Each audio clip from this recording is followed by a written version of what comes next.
Hi, students. This week we're going to get into some reading. In particular, we're going to read some short stories, some fiction that are hopefully entertaining for you. So let's get started. For your next essay and for your first discussion question, there's no essay this week, so don't freak out. But for your discussion question, you're going to analyze two different stories of your choice. I've got six for you to choose from. And you're going to analyze those according to these story elements that we're about to go over. So grab a pen or pencil, something to write with or type on to take some notes. Here we go. This is how you analyze literature. All right, so the term literary analysis breaks down to this. Literary means concerning the writing, study, or content of literature, and analysis, as we've talked about, is examining, interpreting information, breaking it down according to its structure or its individual elements. So when we write about literature, we write about these things. There's theme, which is kind of the message of the story, the moral of the story, if you will. Plot, which is just the events that take place, what happens in the story. Conflict, which can be inside of a character or outside of them. Characterization, point of view, motifs and symbols. Voice or writing style, we'll get to that in a bit, and tone. So these are the things that we'll write about when we write about literature. Theme is the overall message or the moral of the story. It's the life lesson, if you will. If you'll remember back to Aesop's fables, right? The tortoise and the hare.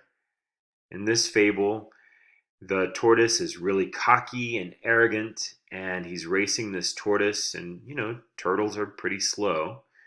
So the rabbit, being sure of himself, takes a nap, and the slow and steady tortoise ends up winning the race. So the theme, although this is more of a moral, themes aren't always moral, but there's some sort of message. The theme here is slow and steady wins the race. Can you guys think of a theme to Avengers Endgame? I haven't seen this, but I assume you have, since it's one of the top grossing films of all time. And I found this online.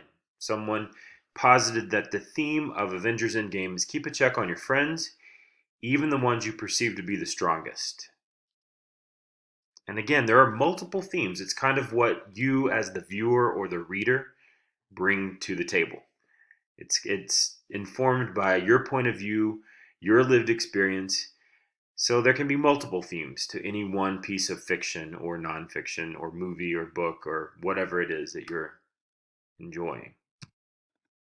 Plot is just what happens in a movie or a book or a story. It's the events that take place. It's kind of the surface action. It can be told either in order, which is a linear plot, or out of order with flashbacks and flash forwards, and that's called a nonlinear plot. So linear means straightforward, 1, 2, 3, 4, 5, in order, sequentially, however you want to look at that. And nonlinear means that it's told out of sequence or written out of sequence, meaning that the story might begin in 1974 and then flash back to the 1930s and then flash forward to present day. So it jumps around in time, and that's a nonlinear plot. Less common than linear plots. Then we come to conflict, which is a problem or an issue that needs to be resolved in a story. And without a conflict, there is no story.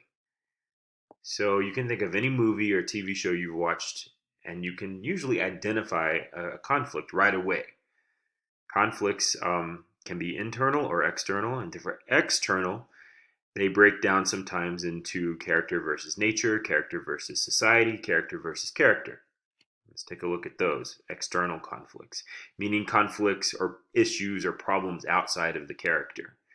So here we have a dude who's about to be swept away in what looks like a hurricane. He's holding on for dear life. This is an example of man versus nature or character versus nature, if we don't want to use sexist language. Again, the movie Rocky.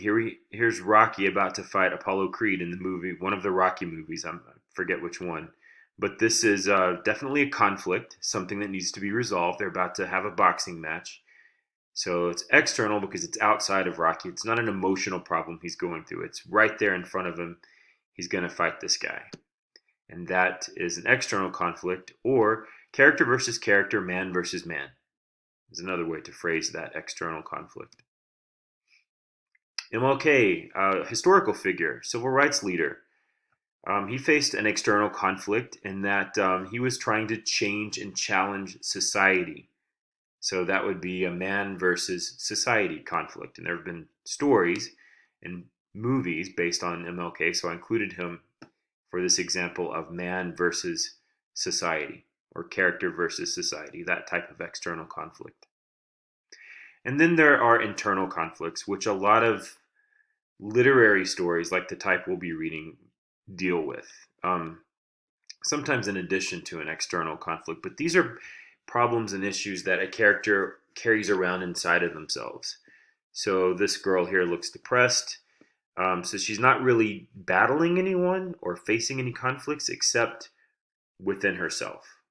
So that's an emotional problem or an internal conflict. Now we turn to characterization, which is exactly what it sounds like. It's how a character is portrayed in a written work. So that could refer to the character's personality or the way they dress, even their physical attributes, how they look or carry themselves, how they their body language, if that's written about in the story. That refers to characterization. How would you guys characterize Alice in Alice in Wonderland? Go ahead and pause the video and think about that. Write down a few words that you think captures her personality, her age, the way she looks, anything dealing with her character. I would say that Alice is definitely curious. So curious makes up her character, her curiosity. It's what gets her into trouble, right? She goes on these adventures because she's bored and looking for stimulation. She's curious. She wants to find things out. She's also a little girl, probably 7 or 8 years old, has blonde hair in the story, wears a blue dress. Again, so these personality attributes and the way she looks and her age, her gender, all of that is part of her characterization. Then we come to point of view, which is the perspective through which a story is told. Now, this can be just like in your essays, it can be first person, like your personal narratives were written, where the character is writing the story. Someone in the story is writing the story, or they would become narrator in that instance. Or it's told in third person, which is someone, the narrator's outside of the story. They're not a character. That would be a third person narration. There's also second person with the use of you and your, but that's pretty rare and not very common at all. So fictional stories are generally told through first person or third person point of view. Here's a photograph of a first person point of view. It looks like this woman is grabbing this guy's hand. I want you to pause the video and write a sentence told from this man's point of view. So you'd use pronouns like I, me, we, our, whatever, a sentence or two about his point of view in this picture right here. And I came up with something like, my girlfriend pointed to the sea while she held my hand soon before she dragged me into the water, or something like that. That would be a sentence told from the character's point of view. Here we have a picture that's in a third person point of view, meaning someone outside of this love story here, this newly married couple, is seeing it. So if you will pause the video, write a third person point of view sentence. And that would look something like, Mr. and Ms. Smith were happily wed today on April 30th, 2017. Whatever that is. It's someone outside of the story writing about these characters. That would be a third person point of view or third person perspective. Symbols and motifs. A symbol in literature is any sort of physical object or thing that seems to carry some significance other than its literal meaning. So this object or this thing or this, it can be an action, I suppose. It could even be a character, really. If they seem to take on an importance other than just its literal definition, then chances are it might be a symbol, or if it occurs more than once, a motif. And that's just an idea that the writer wants to impart through this device. Now, symbols are tricky because oftentimes writers will claim that they didn't intend a symbol to be there. But readers read into things. I mean, that's your job as a reader, is to kind of dig beneath the surface. And if it's a symbol to you, then it's a symbol in the work. If you've read or seen The Great Gatsby, several times there is a green light that appears on the harbor, which indicates, it's the color green, like the color of money. So some scholars have posited, I don't think Fitzgerald, the writer, ever said this, but many believe that this is a symbol of the American dream. It's kind of just out of grasp. It's green, like the color of money, and it appears more than once in the story. So it's both a symbol and a motif. So the green swirling light of the lighthouse, I believe it is, tends to take on a significance other than just a light in the lighthouse. It stands for the American dream. And The Great Gatsby, for those who haven't read it, is all about the American dream. It's about money, who has money, who doesn't have money, who wants money, and status, and all the trappings that come with being rich. So it's a pretty good clue, or a pretty good indication that green swirling light off in the distance that Gatsby stares at, or Nick, I'm not sure, I forget which character sees it. That swirling green light stands for the American dream. Expanding on symbols and motifs, think about the Bible stories. Bible stories are full of symbols. Think about the apple that Eve gives Adam. That's a direct symbol of what? Temptation, evil. It came from the tree of knowledge. So it symbolizes a lot of things, right? It's more than just an apple. It's an object that tends to take on more significance than, hey, here's a piece of fruit. So that's an example of a symbol.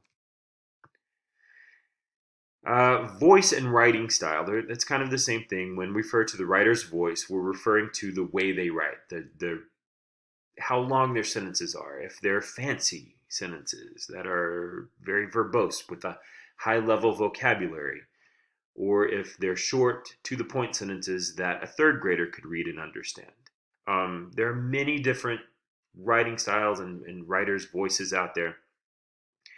This is the author John Cheever, who wrote about middle class or upper middle class suburban families in the 1950s and 40s.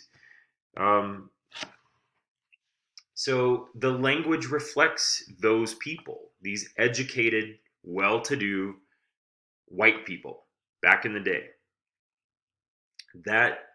Those characters are reflected in the writer's writing style, which you can pause and read this here if you'd like, and pay attention to all of the adjectives and the description and the high-level vocabulary that John Cheever employs here. And again, that's a direct reflection of who these characters are and their station in life.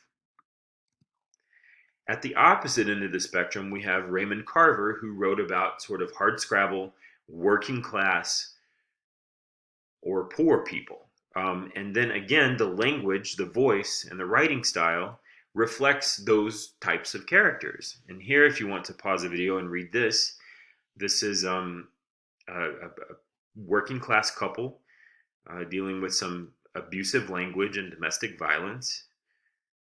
Again, it's reflective of In a stereotypical way, admittedly, it's reflective of their station in life. Who these people are is reflected in the voice or their writing style, the language of the story.